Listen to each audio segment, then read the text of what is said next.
L'Oasi Cave di Noale si trova nel territorio del comune di Noale, in provincia di Venezia. Un importante progetto fu presentato poi dal Consorzio di Bonifica, con lo scopo di creare un'area di biofitodepurazione dei nutrienti del Rio d'Araganzuolo.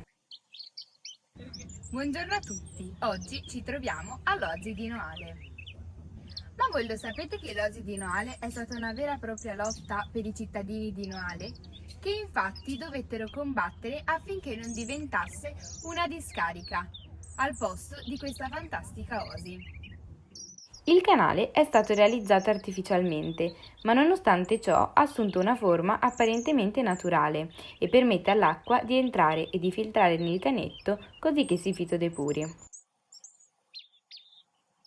Il canale, nei momenti di piena, rischia di esondare, per questo sono stati realizzati dei bacini che aiutano a tenere sotto controllo le piene. Da questa parte abbiamo il Preganziolo,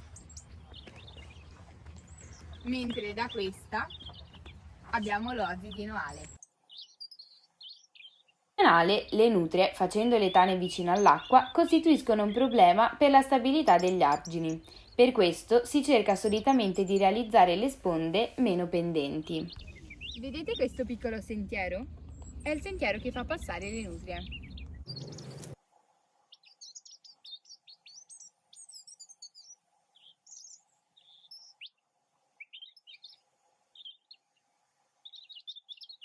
Come potete notare da questo cartello, prima abbiamo avuto la possibilità di incontrare una volucella zonaria.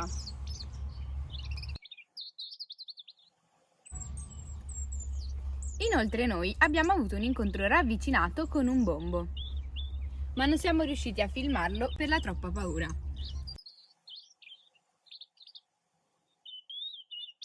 L'obiettivo 15 dell'Agenda 2030 mira a proteggere la biodiversità, ripristinare e promuovere l'uso sostenibile degli ecosistemi. Quindi com'è stata la gita, ragazzi? Bella! Yeah!